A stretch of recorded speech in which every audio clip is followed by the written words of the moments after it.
Okay. Okay.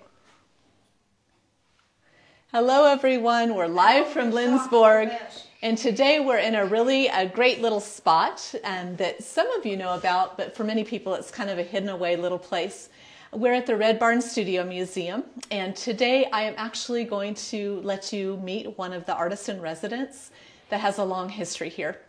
Ray Troll is here from Ketchikan, Alaska, and he's going to be here. Ray, how much longer will you be here? I'm here till the middle of October. Till the middle of October. So you'll be able to stop by if you're here for Hillings Fest, possibly, or if you're just here on any other day to be able to visit with Ray. And we're going to talk a little bit to Ray about his work here and his history here, but definitely make the Red Barn a stop the next time you go. I'm going to flip the camera around really quick, and Ray, let's just talk a little bit about your history here. This is a great place for you to work because you come back here time and time again. I do come back here many times over the years. This is maybe my third or fourth residency. I've kind of lost count, but I lived in Lindsborg from 1974 to 1977. Then I actually came back and I taught. I got my degree at Bethany in 77. Came back here from 82 to 83 and actually taught here. But I've had a long love for Lindsborg, and I met my whole artistic identity really kind of started here in Lindsborg. And I was able to move to Alaska where I've made a living, doing art. So you work in a lot of different mediums. I've seen many different things. I've seen a show the last time you were here that had a lot to do with prehistoric life. Yes. It was fantastic. I'm a paleo nerd, a prehistoric freak, yeah, So some of that work's been great. I've also seen some really great prints you did with the theme of the Raymer, which is usually the rooster. And those were amazing too. Well, actually, one of the previous residencies I did, I was just actually scanning some of Lester's prints and working with them to develop some products that could help, support the Red Barn Studio. And actually, I'm doing some more of that while I'm here too. But actually, this time around, I'm showing photographs from my time as a student here when I lived here in the 70s. And it was a really cool art scene back then. Not that it isn't now. It's still actually going on, but something really special about the 70s, man. So what do you love about this place? Well, I love Lindsborg. Just the beauty of the town. Such a lovely town. But also, the size of the town just fits, it's great. It's only about 3,000 or so folks here, but the big trees, I'm here for autumn, Hillings Fest is coming up. Let's take a peek out the window here. This is your workspace right now while you're working. And yeah, it looks out over pretty this tough place to work, Pretty tough place. Huge, big northern light window. It looks out over the patio here, which, as you can tell, there's some great coffee and conversation going on out there right now. Yeah, but hey, come on over here and let me show you one of these images here. Sure. I've done a book, The Halcyon Days of the Borg being short for Lindsborg, but this is my exhibit. But I wanted to show you this portrait right here.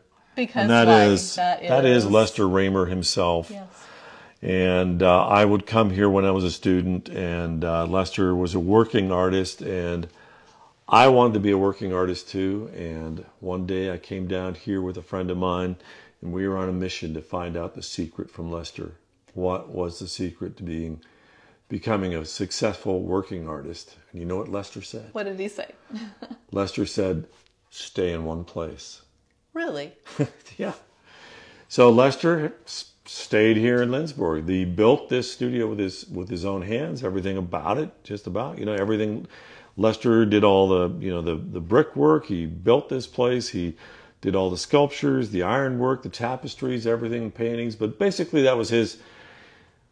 I think basically his message to me was, if you stay in one place, people will get to know your work, and that you can grow an audience in one spot. And Lester stayed here in the Midwest, and people collected his work from around the world, actually. But Lester stayed here, and you came to see Lester's stuff. And anyways, he also began to reflect the sensitivities of the place, right? So I moved to Alaska, and I ended up staying pretty much in one place, although I keep coming back here.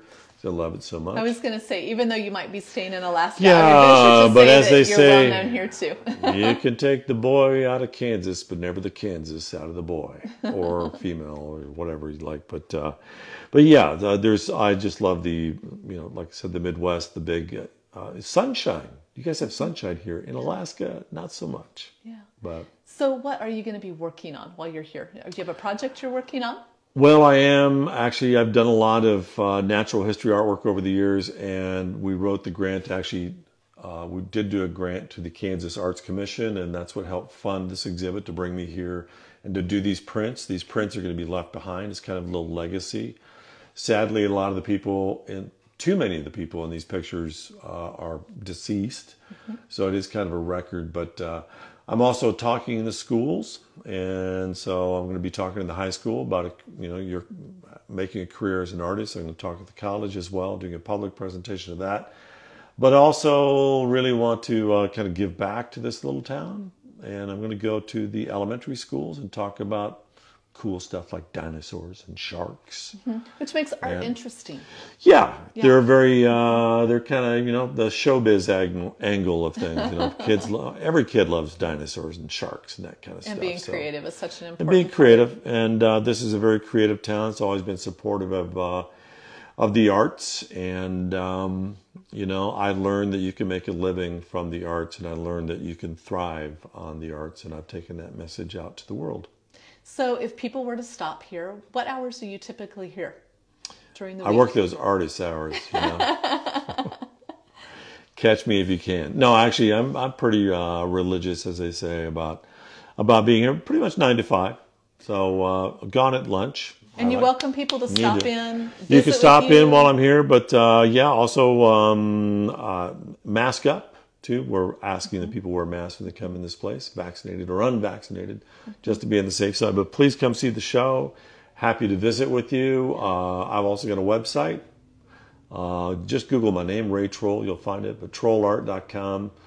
I'm also doing a podcast, kind of exploring the science side of my world, and that's paleonerds.com. And we'll provide links to those things for cool. people. It'll Thank be you. great. So I want to encourage all of you before we go today to really make this a stop when you're in Lindsborg. If you can come while Ray's here, that's fantastic. But if you can't make it until Christmas time, or you can't make it until next spring or next summer, this is just a great, great, great, great stop. We encourage you to be right here. And I'm here for Hillingsfest. Yeah, and he's here for Hillingsfest. So signing off from Lindsborg, we will see you again in a week.